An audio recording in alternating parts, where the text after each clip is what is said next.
right, well, welcome to all of you to America at 250. It is an amazing thing to see all of you here gathered in one place to talk about American history. I am Beverly Gage. I'm a professor here in the history department. You will be hearing from me again at the tail end of the course. So we thought we might start with just me up here saying a few words.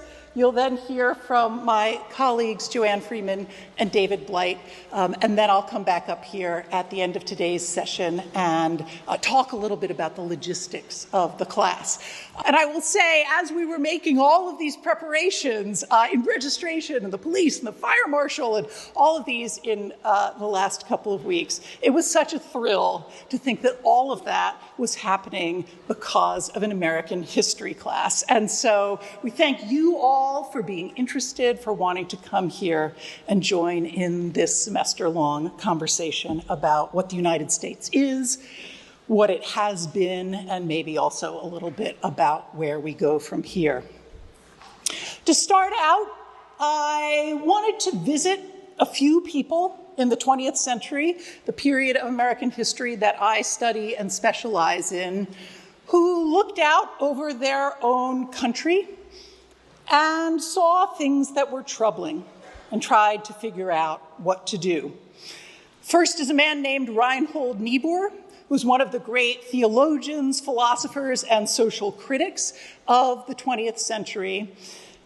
And in 1930, he looked at the world around him, at the United States, at his own community, and said, I see a real divide between what I want this place to be, what I want American society to be, and what it seems to be in reality. He was looking to the 1920s, which had been a period of repression in American history, a period of disappointment for many progressives who had not seen the big dreams of that period of history earlier in the century realized in that moment. It was a period of backlash against immigrants, against people of color. And then in 1929, the Great Depression came along, and it seemed like maybe American society was actually going to collapse from within. And so in 1930, he looks out, says, how do we think about this? And his quote is that he decided society is a, quote, mediocre compromise between the real and the ideal. Second person that I wanted to visit is someone I'm sure you have all heard of, the Reverend Dr. Martin Luther King, Jr.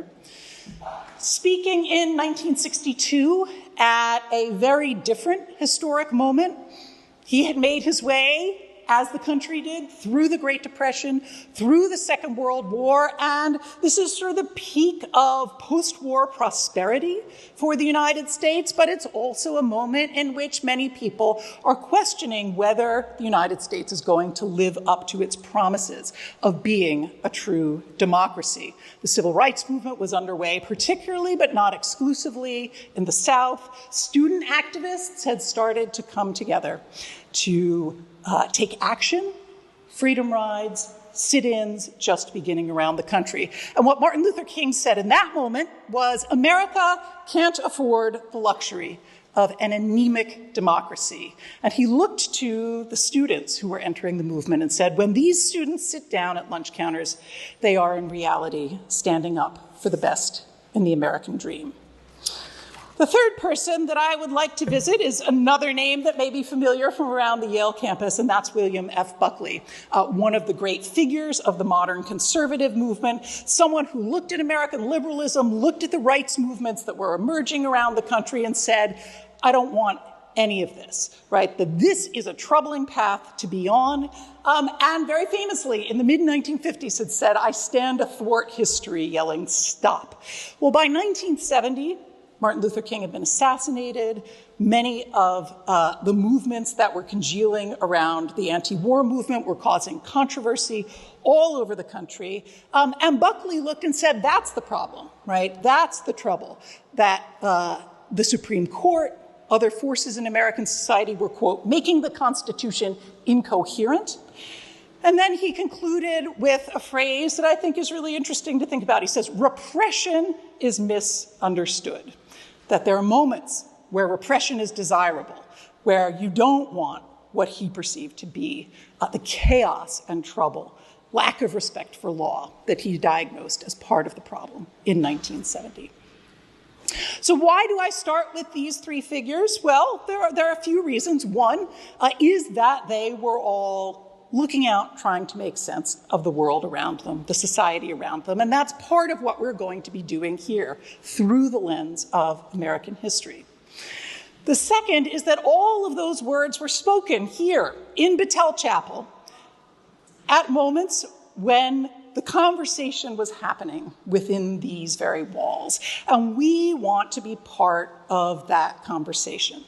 That is a conversation that is happening over time. We're going to be looking to these figures of the American past to guide us, to remind us that actually complicated problems can sometimes be solved, to assure us that even if you think you're solving them, you're probably doing some things wrong, and also that change is the real constant of not only American history, but human history more broadly. And those figures were in conversation with each other. Martin Luther King looked to Reinhold Niebuhr for guidance. He wrote part of his dissertation at Boston University, in fact, about Niebuhr. Buckley was looking to both of them in a critical way to carry on that conversation.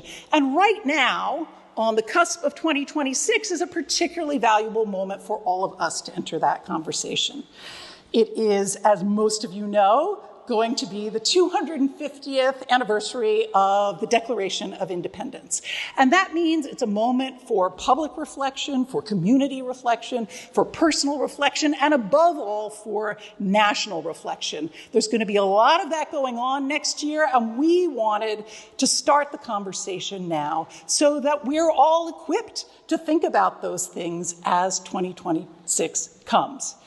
And of course, it's an important moment to think about American history because we are once again at a time when many people are looking out on our society from a variety of perspectives and thinking about how to improve it, thinking about how we relate in the present to the past, and I think really wanting to know something about history and the historical tools that we can use to understand things better. So that is what this class is all about. It is going to be a whirlwind tour through American history from 1776 up to the present day.